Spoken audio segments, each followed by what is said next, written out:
Good day, viewers. Welcome to another edition of the Daily Strange Stories. I'm John Brown. Our lead story for today. Sued again for not paying, Kaizer Chiefs manager Bobby Motaung to lose his R4.5 million club shares.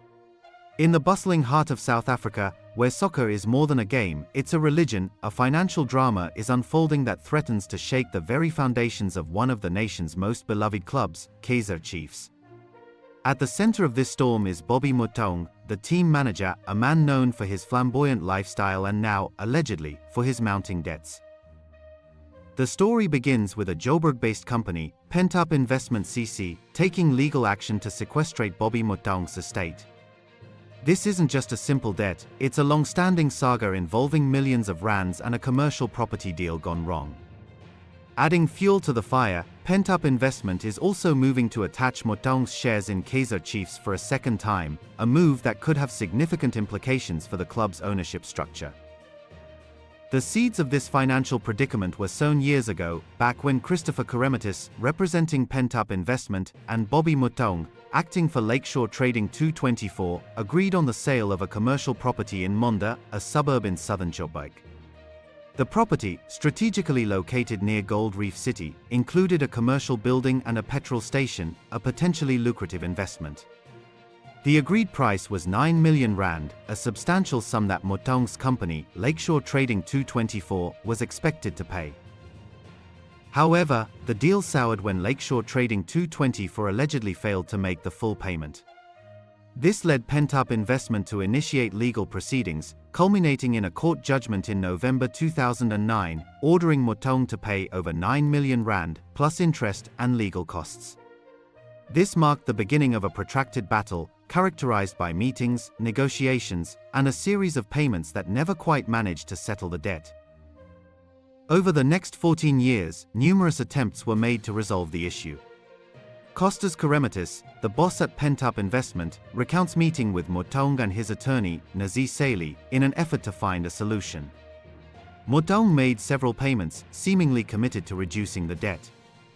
At one point, Pent Up Investment even placed Lakeshore Trading 224 in final liquidation, but further negotiations led to a settlement agreement, which was then formalized by the court. Despite the agreement, Motaung's payments remained insufficient. By January 2024, the outstanding debt still stood at over R4.3 million. Karemitis noted that while Motaung hadn't disputed the debt since the initial judgment, he had consistently failed to pay the full amount, even after being granted numerous extensions and concessions. Adding a layer of intrigue to the story, Karemitis paints a picture of Motaung as a man living a lavish lifestyle, seemingly at odds with his financial struggles. He describes Motaung driving a Bentley, residing in a large property in Houghton, an affluent suburb, and sporting expensive clothing and watches.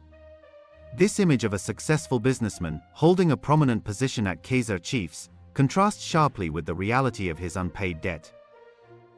Karemitis claims that Motaung's failure to settle the debt constitutes an act of insolvency. He argues that despite having a substantial income and valuable assets, Motaung has not paid what he owes. According to Karemitis, Motaung has admitted that the reason for his failure to settle the debt is that he has other creditors to pay. Karemitis believes that if Motaung is sequestrated, he will no longer be able to prioritize other creditors over Pent Up Investment, something he has allegedly been doing for years. Karemitis suggests that Motaung's financial problems stem from liquidity issues, exacerbated by his extravagant lifestyle. He believes that Motaung's assets exceed his debts but that his cash flow management is lacking. As an example, Karemitis mentions that Motaung's shares in Kaizer Holdings, Party, Limited, the owner of Kaizer Chiefs, were previously attached at Pent Up Investment's request in August 2010. However, further execution was halted due to payments and settlement talks. Karemitis argues that a trustee should be appointed to investigate the value of Motaung's interests in these entities. In response to these allegations, Motaung claims that the matter is old news and has been resolved. However, Karemitis declined to comment further and referred inquiries to his lawyer, Claudio Bollo, who was unavailable for comment. This isn't the first time Motaung's financial dealings have come under scrutiny. Back in 2017, reports surfaced that he was losing his 3.2 million rand Bentley Continental GT to WesBank. The bank allegedly labeled him a bad payer and initiated legal proceedings to recover the vehicle. According to reports from that time, WesBank took Motaung to the South Gauteng High Court in Johannesburg, alleging that he had defaulted on his monthly installments for almost a year. Court documents indicated that Motaung was in arrears of more than 500,000 rand on his repayments and had an outstanding balance of 2.3 million rand to be paid before he could assume full ownership of the car. WesBank requested the court to authorize the sheriff of the court to attach the vehicle, stating that Motaung was still in possession of the car despite the alleged non-payment. The court documents revealed that Motaung had signed an electronic agreement with WesBank, a FirstRand Auto Receivables Limited, in 2014 to purchase the 2013 Bentley Continental GT for 4,136,601.76 rand, which included interest and finance charges exceeding 900,000 rand. The purchase agreement stipulated that Motaung would make an initial deposit of 700,000 rand and pay monthly installments of approximately 48,000 rand starting from the 1st of October 2014, with the intention of completing the payments in 72 months, that is 6 years. Ownership of the car was to remain with WesBank until the full amount of 4.1 million rand had been paid. WesBank's attorney, Pierre-Jacques de Waal-Smit, informed the court that Motaung had reportedly breached the terms of the credit agreement by failing to make the required monthly installment payments. As of the 5th of September 2017, Motaung was allegedly in arrears in the amount of 539,577.25 rand, with a balance outstanding of 2,347,447.57 rand. The bank claimed that Motaung had not surrendered the car, even after allegedly realizing that he was struggling to keep up with the installments. It was also alleged that Motaung was evading communication and had ignored several letters sent to him regarding the non-payment. The bank stated that Motaung had not heeded its advice to seek debt counseling in order to make payment arrangements. According to WesBank's affidavit, they had sent a letter to Motaung on the 17th of August 2017, proposing that he refer the credit agreement to a debt counselor, alternative dispute resolution agent, consumer court, or ombud with jurisdiction, with the intent to resolve any dispute or develop a payment plan. However, Motaung allegedly did not take action. Adding to the list of Motaung's past financial woes, reports from 2012 indicate that he faced difficulties that led to him losing his multimillion shopping complex in Ormond, south of Johannesburg, due to alleged unpaid debts with Investec Bank. Motaung was reportedly compelled to sell his business near Gold Reef City after allegedly failing to keep up with monthly installments on a loan. Court documents from that period indicated that Investec had loaned Bobby's company, Lakeshore Trading 224, 9 million rand in 2008 to purchase the complex, which included restaurants and a filling station. Motaung and his wife, Ashla Jessie Motaung, reportedly used their Houghton mansion as collateral for the loan.